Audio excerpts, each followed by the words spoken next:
Hi, my name is Alan from LLB Property. Welcome back to my YouTube channel.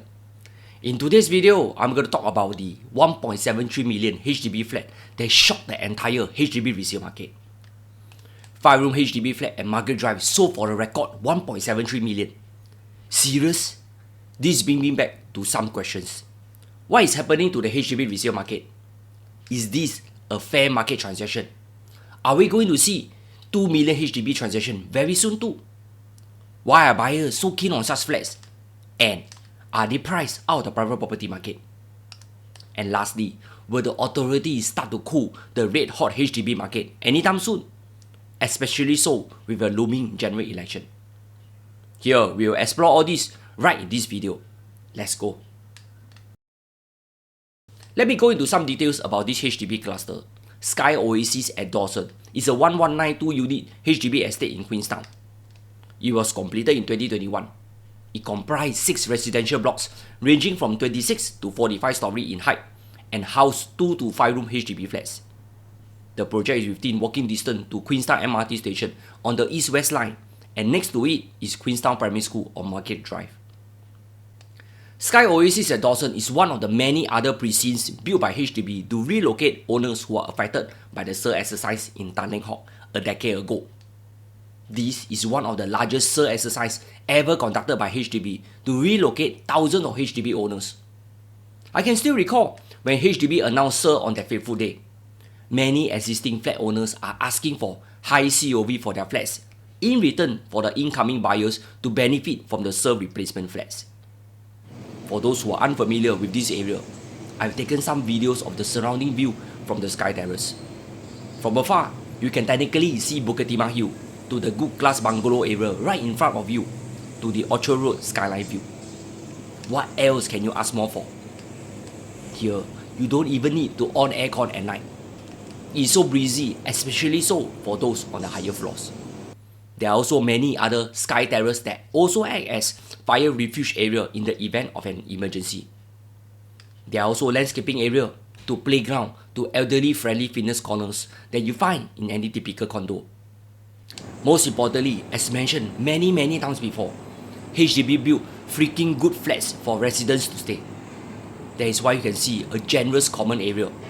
There is ample space along the common corridor to put your shoes and other barang-barang.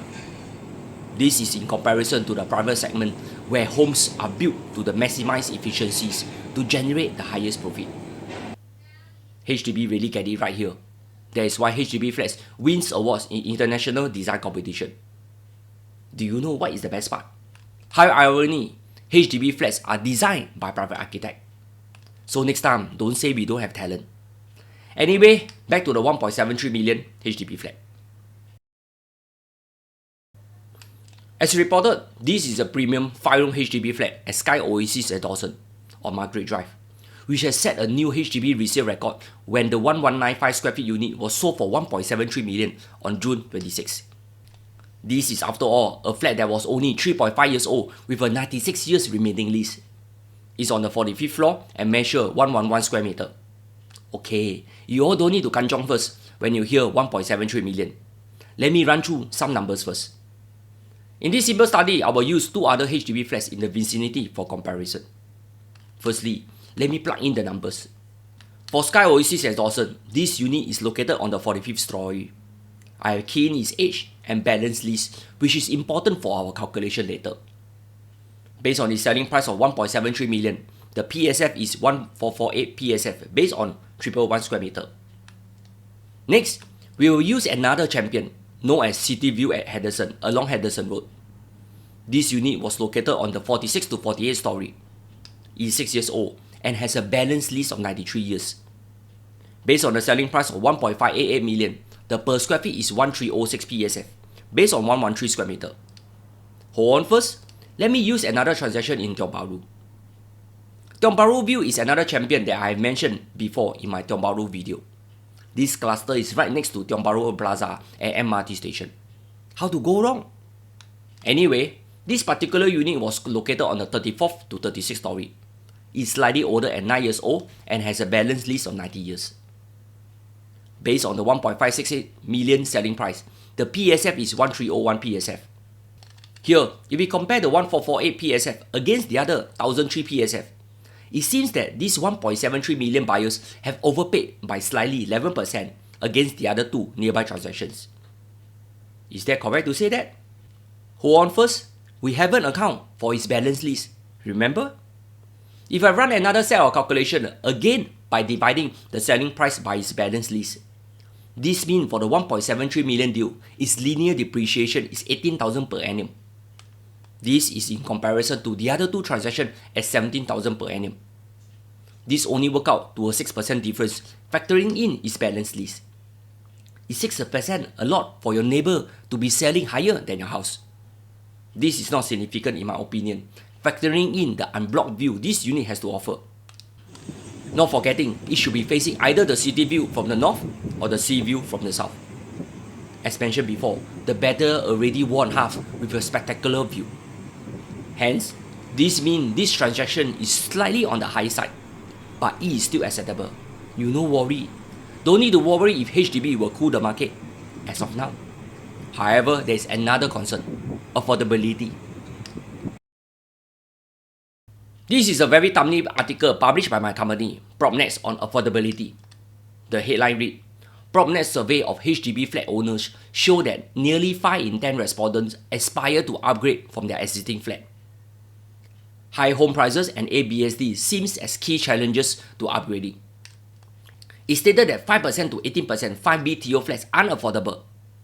12% to 33% state that HDB flats are also unaffordable. Okay, to a certain extent, I also feel the same. For private new launches, it stands at 26% to a high of 42% of them say they are unaffordable.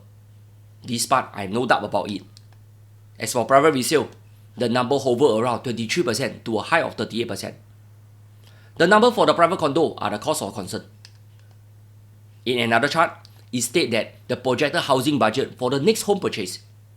It stated that the majority are below $1 million.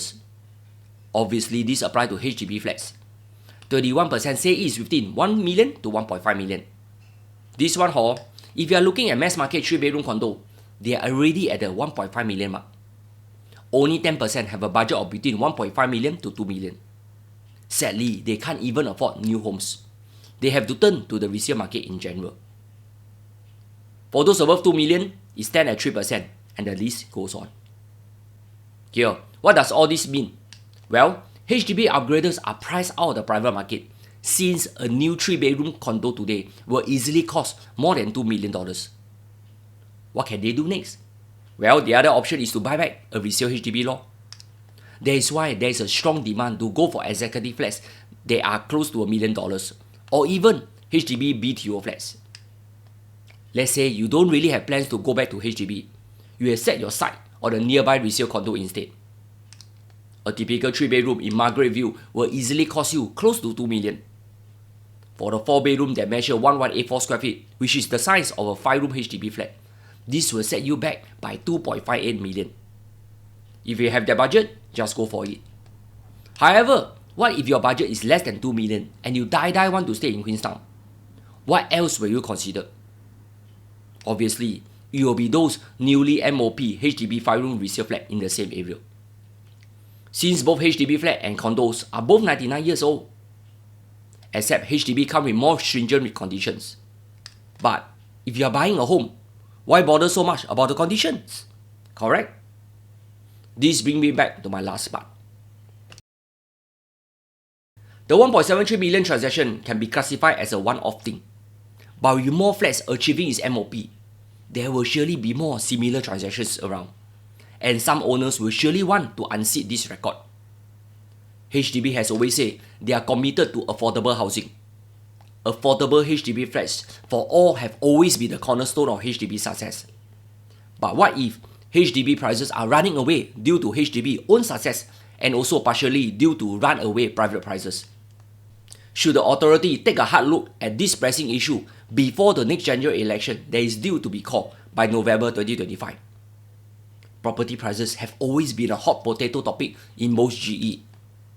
If you can still remember, past ministers have previously been told to step down due to unresolved issues like housing and transport prior to GE. On this part, better don't play. Here, The 1.73 million transaction can be justified through numbers.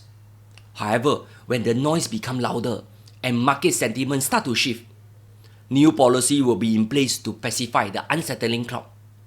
Just like the relaxation of the use of CPF funds for older flats prior to the last GE. Anyway, the authorities always advocate a sustainable real estate market. The key question is our current property market sustainable? HDB or private? Or both? Feel free to share your thoughts here with me. Lastly, for those who watch until the end, let me give you a lobang. Don't say I never share with you some numbers over the weekend. It's either 0173 or 1730. Good luck and may you white all the way.